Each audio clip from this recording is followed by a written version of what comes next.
and I have with me the amazing Blanca Castillo, who works at Abara Borderland Connections. And just a little bit about Blanca. She's going to tell us about what's going on at the border, how we might be able to help, maybe a few stories of kind of hope and what migrants are facing right now.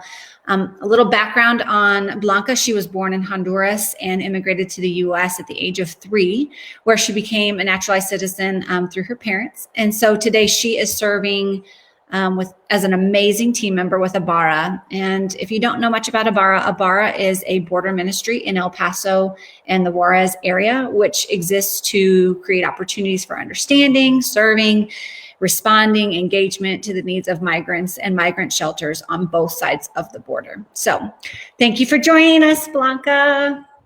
Hi, good morning to everyone. How are you guys doing? And just so you know, Blanca is over in Juarez right now. She is in a shelter. She was taking a load of supplies over to one of the shelters this morning. And so she is actually joining us from Juarez. So we're going to hope the internet connection stays great. Yes. And I hope you guys can excuse like the background noise. Oh, nope. She's at a shelter. So we're going to probably hear some people, I imagine. All right, let's dive right in. So many people may not understand some of the changes that have been happening or that have really taken place over the past year in regards to the U.S. interacting with asylum seekers. So living in a border town and working with migrants on a daily basis with Abara, can you explain some of these big changes that have happened in the past year? Well, I guess one of the biggest changes was just like the influx, like immigration overall, especially in the Juarez area, has mostly been like, you've been seeing mixes of mostly like single males, adult males from Mexico, who immigrated to the United States in order to find work.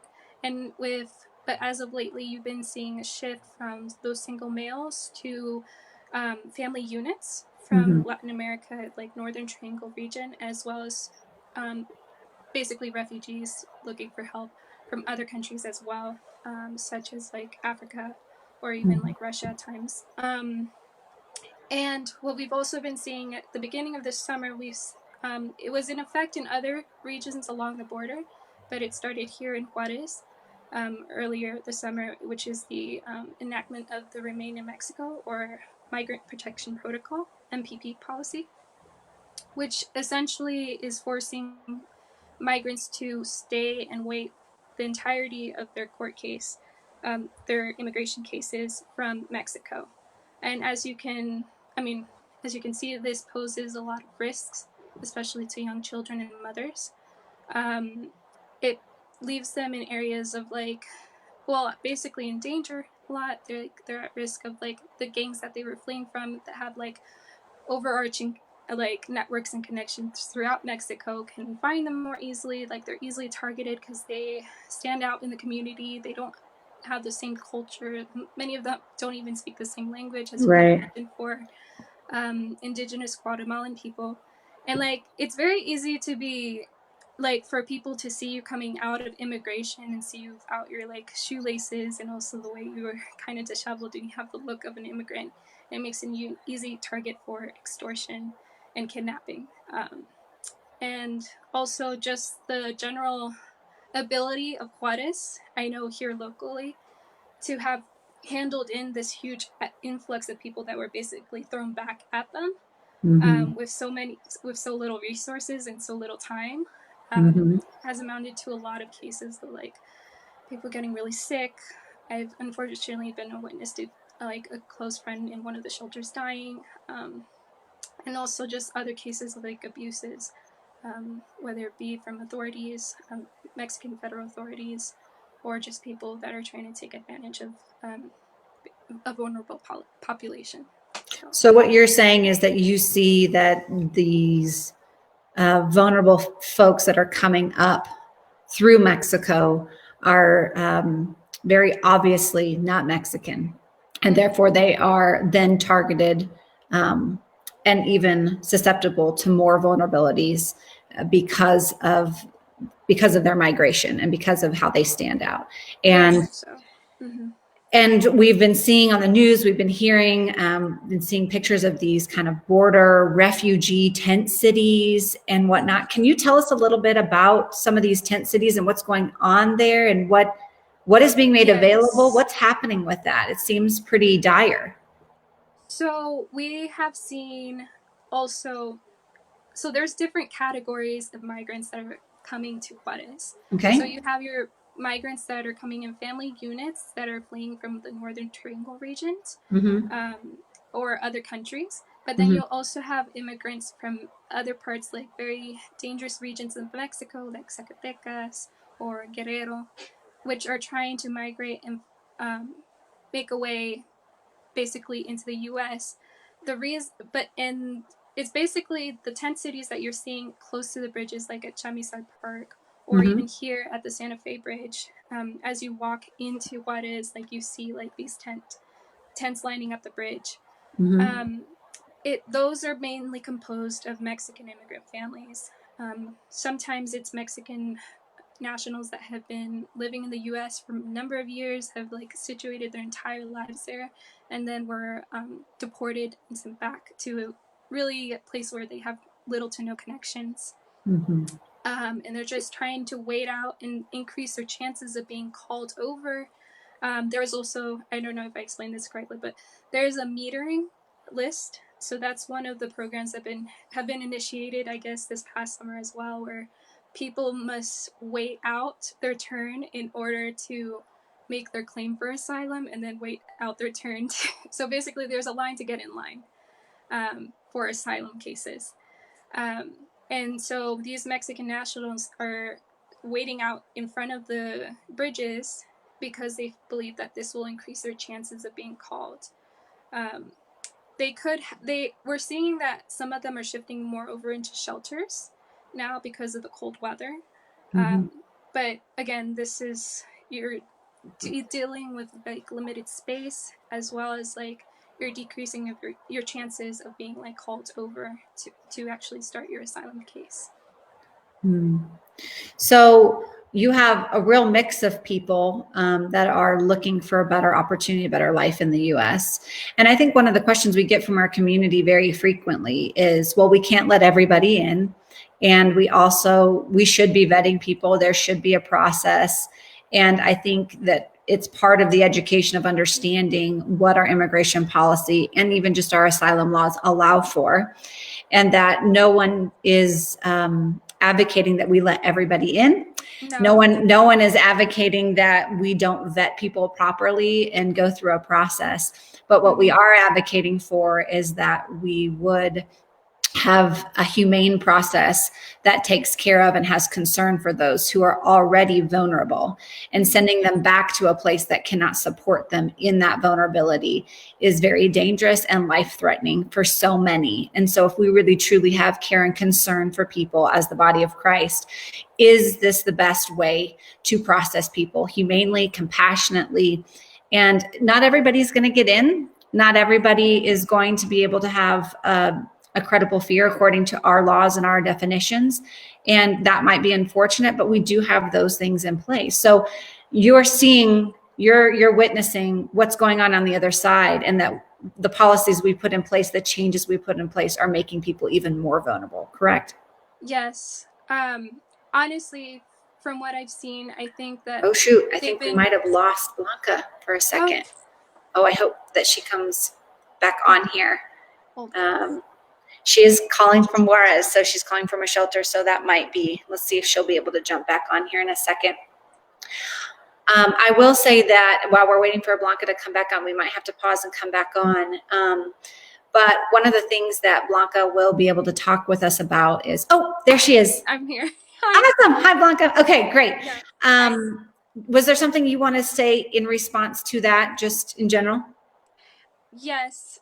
Honestly, throughout my months of working here in Juarez and just seeing the different policies that have been enacted over time, I don't really believe that the strategies that have been taken are at all focused on the humanitarianism of it all. I don't even believe that we're even playing fair with like the local Mexican government. even, because you're one pushing all this responsibility on to them with so little time and resources. Like Mm-hmm. you see, I've seen like the entire staff of the local municipal government like working over from 2 to 3 in the morning at the bridges trying to feed people, Mm-hmm. trying to figure out what they're going to do with these people. Like if you listen to their stories and what they have to say, like it's just like one by one they're taking away or putting in one more like red line that people have to like jump over in order to get to the process that they all want to do it legally. They just need a way to make it feasible for them. Like, Well, and I think that's a huge point you just said. These folks are wanting to come to the US legally, and seeking asylum is a legal process. And you have to be in the country in which you're wanting to seek refuge in order to apply for asylum. So it's when we are pushing people back into Mexico, it just creates another barrier for them to enter the legal process, and it makes them more vulnerable in the meantime. And so, that's something we just have to wrestle with. I mean, we've always talked about how we don't all have to agree on policy, but we should agree on the personhood of these folks, um, and have care and concern for them. So in all of that, we're in the season of Advent, and we're waiting in expectation as the body of Christ for Christ to return. And so we know many migrants are just waiting in just desperate expectation for hope and for next steps. And maybe that's reunification with family members. Maybe that's court dates that are months out. So many of them are in a holding pattern, which as the body of Christ, we are in anticipation. We're in a holding pattern until the Lord comes. So what has your work at the border really kind of shown you about waiting? oh man, I think for me that's been one of the most difficult conversations I've ever had to handle with lots of the migrants. Just because, like, how can you, as a person who has it all, really be able to be a source of, like, I don't know, like hope or like Encouragement. encouragement to these people, when they've been waiting for months and then they're told at the end of their wait they have to wait like 3 more months. um, it's definitely taught me a lot about the resiliency that you can build through faith. Mm-hmm. I've seen people who have come in with like nothing, and over time and just like the desperation of the situation, like you have nothing else to lean on but your faith. Even now, as I speak, and we work with migrants throughout the detention centers, Mm-hmm. like as they're there, like keeping communication with them, and even there they have to wait and feel like prisoners the entire time. And like I just see people's faith grow, like I don't think anything calls their attention more or gives them as much like strength and encouragement as really like what the Lord says to them, because his hands are over everything. Mm-hmm. So I think, as painful of a process it is, it has really sharpened people's spirits to like listen in to like the God, and like to have faith in the situation and to be positive. And I think it's so miraculous to see like the strengthening of their characters.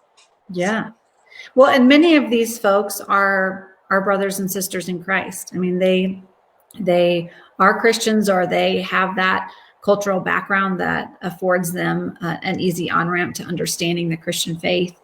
And so, just thinking about them not as even as other, and even if they weren't Christians, just that mhm. they are all made in the image of God and deserving of our care and concern. Um, but along those lines, where have you seen hope or peace along the border? What might be a story of hope or peace that you've seen that was just you knew that was from the Lord?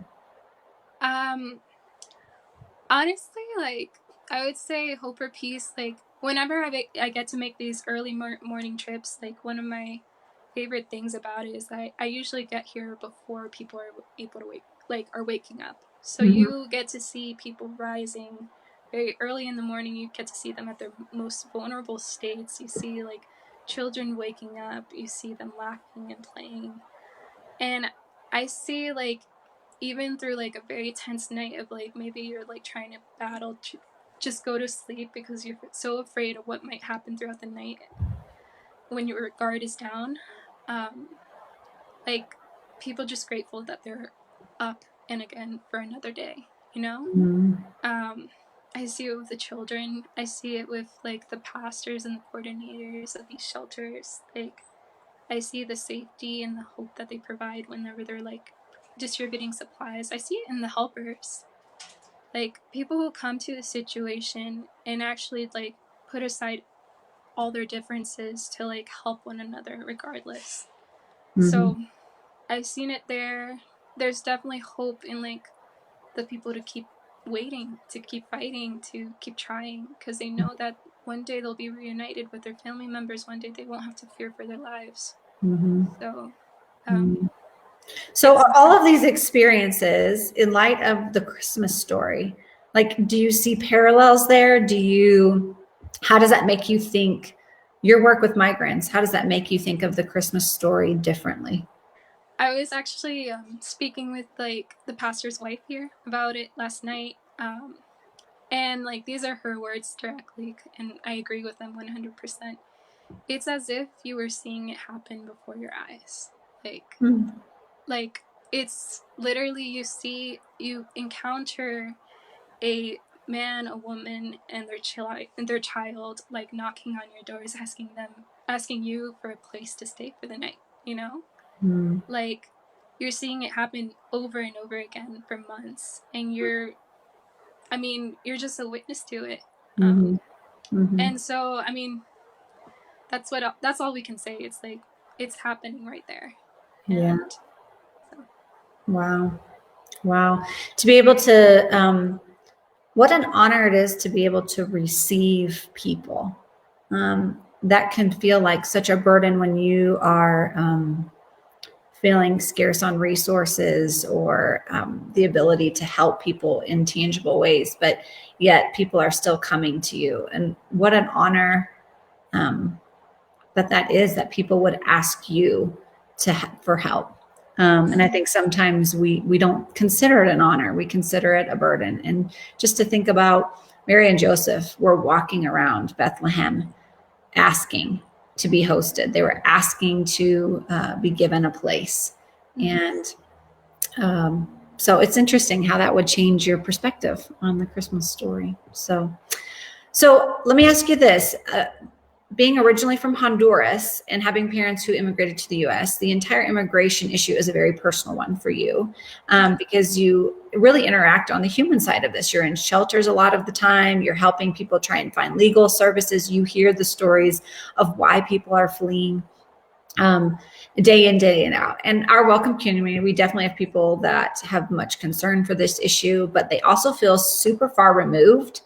I'm not near a border town. I'm not sure. I don't know if I even have, a detention facility in my state. I'm not exactly sure what I'm supposed to do. I feel pretty unaffected by the issue other than I have great concern when I see something come across my social feed.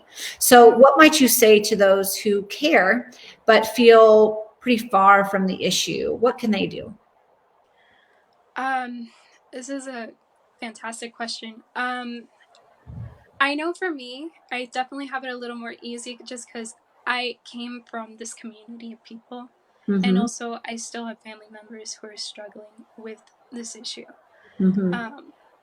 And for people who come from communities that were very far removed from the border or anything immigration, or maybe your family and friends are completely against it, I would want to just to encourage you. There are always ways you can reach out and connect beyond like what you know, to really train your heart to understand the people at these borders, and like really through exercises, right? So I would really want to encourage people, even if you don't have a detention centers, just look.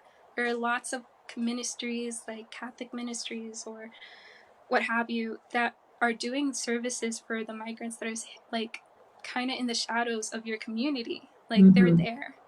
And more than anything, I think it's so powerful when I can see like Jody, she's a wonderful woman from our church who volunteers her time as a photographer with us, and she just has this powerful charisma about her where she can sit and talk with so little Spanish interpretation going between the two, but like able to just hug as if like she was the grandmother of the little girl that has lost hers on the way, you know? Mm-hmm. I think doing practices as in maybe writing out letters, having it translated, learning more about the culture of these people in your community, and really just spending some time, like dedicating some time, maybe a week to like visit a shelter or something, to train our hearts to love and understand each other more. There are opportunities out there, especially with our ministry, with basically our group of our Borderland Connections. We really encourage people to reach out to us, and we can find ways for you to connect within your community. Yeah. So, like, really, like, also with that idea, if you wanted to write letters and have them translated and send them to us, we'll get them into the hands of mothers and children who love it. Mm-hmm. Like, we've had that happen with a church before, and it was just so awe-inspiring to see their reactions. So Mm-hmm. there's always a way for you to connect with another human being, regardless of the distance. Mm-hmm.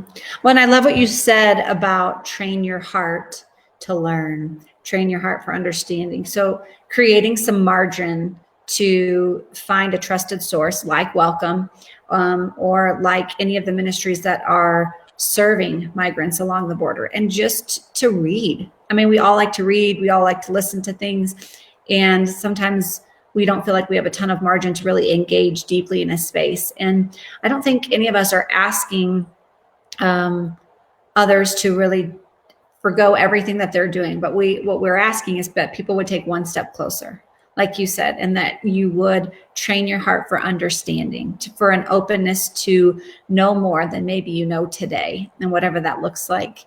And I just thought that was perfect, because when you feel that far removed, you're not sure what to do other than maybe write a check, which I'm sure is very much appreciated at a ministry such as yours. I recently had a friend say to me, you know, we're pretty insulated. I live in the Midwest, and I don't think we have a lot of immigrants in our city or in our town.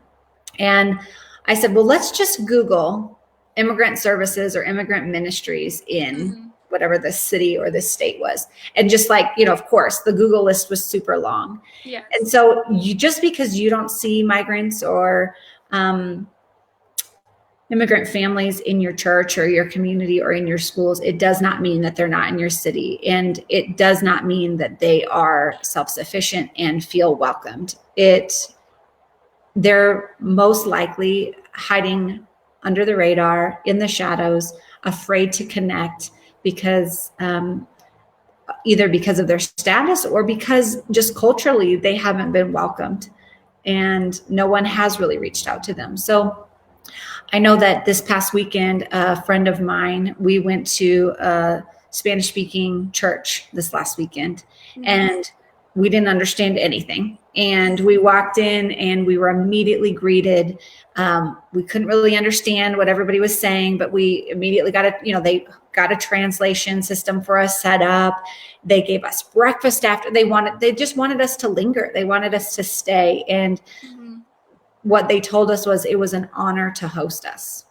And I thought, man, what a concept of welcome, of biblical welcome, that it was an honor to host and to love on people that felt new, that came unannounced, and that definitely didn't know where to go or what to do, but wanted to do better and wanted to understand more. So I love that. And speaking of that, can you tell me what are some practical, maybe some very tangible things that people could do this holiday season to help migrant families that are at the border? Maybe that's specifically through Abara. You mentioned writing letters, encouragement letters. Is that you're needing donations? Is that needing, whether that's financial donations or that they're tangible needs like coats, hats, things like that? What are some needs that people can get involved in this season? Yes. So there are several ways that you can get involved. So through Abara Borderland Connections, we can receive donations. We are definitely in need of donations of winter weather clothing. So, and also anything from scarves, hats, gloves, jackets, warm undergarments, socks. And that's for men, women, and children. I Okay. know we tend to focus a lot on the women and children, and that's always important, but I do see that with a lot of donations, especially of different organizations here at the border, we see that men are not a focus, and they are there. There are fathers present. So I do want to I want to hone in on that. Also, feminine hygiene products, baby Okay. supplies, baby formula. If you, we encourage monetary donations if you want to designate it towards going something specifically, such as groceries. We can make grocery runs here in Juarez. It's much easier for us as an organization to just buy the food here locally because it really, I guess, the dollar reaches much farther, and we don't have as many problems with crossing through customs. Okay. Okay. And then as far as like tangible ways for you to like, I don't know, train your heart, we really do encourage those notes. Like, people are receiving toys and everything from so many different ministries here, but just something as like more intentional as like you as your family writing down something from a family to another family and taking the time to maybe like research it closely and like translate it with maybe a local immigrant in your community. Yeah. Like something like that just goes such a long way to really make contact. And I mean, I love being able to send the feedback to those communities. So if you wanted to get involved in that way, we would be more than happy to help you in that process and get you connected with a shelter that we can distribute these letters to. Um, I would say like meeting the basic needs, but also within your own communities, like reach out to the migrants in your communities. If you have detention centers there are ministries out there that you can literally join just to meet with some of the migrants there that haven't had contact with anyone really for years. Some people So are. how would someone go about and do that though? If you saw, if you knew that there was either a detention center in your area, which I think can be a very intimidating thing if you're very new to the issue. But if you knew that there were people in the detention centers, not because they've broken a law, but because they're waiting to see if they can be granted asylum. So they're just in a holding pattern. They're in a waiting pattern. I think when we hear detention, sometimes we immediately think, I don't want to engage with people who are breaking the law or who are in jail because of something that they've done wrong. We have migrants that are being held in jail-like facilities, detention facilities, because there's really no other place to house them right now. And so they are needing human connection and contact. So letter writing is great. But if you were to know of an organization that was either housing migrants or whatnot, how would you get involved in participating in that and entering into that? Honestly, I feel like, and these are, there's a number that we can post up on our website to kind of just refer to them. I know some here in the El Paso area, but I think there ought to be ways that you can get connected, even if it's with Catholic charities or other Christian organizations that Within can family provide ministry. services. Yeah. Yeah. So there's definitely ministries like that they take in their volunteers, they train them in what to expect and what to do in certain situations, and you can go in and meet with a migrant or just like be on a call with a migrant who hasn't had contact with any of the humans for a number of years because they don't have family in the US. Their families haven't heard of them in years because they fled from something awful. And sometimes they're just forgotten in the system. So like there's definitely something out there. You guys can refer to our website and we should have those posted up very soon. Okay, great. So the biggest takeaways I have from you is that there is a need present at the border, that migrants are being put in even more vulnerable situations, and that Abara Ministries is working very hard on both sides of the border to support those who are in these vulnerable situations. So you can make monetary donations to Abara Borderland Connections, or you can simply connect in your local area to take one step closer to train your heart for understanding, which I love.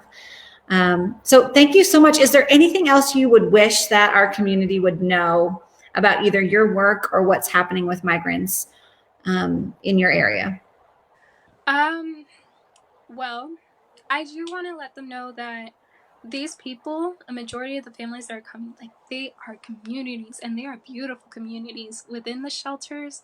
Like these are moms and dads, like trying to, like, I work specifically with creating classes to accredit these individuals for English as well as sewing, baking. Like these are people that are taking initiative that want to show that they are bringing something into like the places that they're going to, you know? And they are so passionate in their faith. So, like, I really want them to just understand, like, they're not completely helpless. They're looking for opportunities for them to, like, show what they're made of. And, like, it's just astounding to me, like, how far they've grown over this time. And I guess open your eyes to that and, like, just afford them the opportunity. So, Yeah. and then as far as our work, I want to really thank like all the people, not just within our organization or the other humanitarian organizations here at the border, but the people like you that are basically like you guys at home that are listening in, trying to understand more, and also like giving and helping and sending donations to people like us to distribute at the shelters directly. So I do want to thank all of you for that. Wonderful. Well, thank you for your time, Blanca. We'll let you get back to doing what you do and hopefully get back over the border without any trouble today. Yeah, All the traffic. So thank you so much, Blanca, and for everything that you do. And we will post some of the links and some helpful things for you to engage later on the Facebook community and on Instagram so that you feel like if you feel like you want to get involved, you've got some places to go. Thanks, Blanca. Thank you for everything. Yes, thank you guys.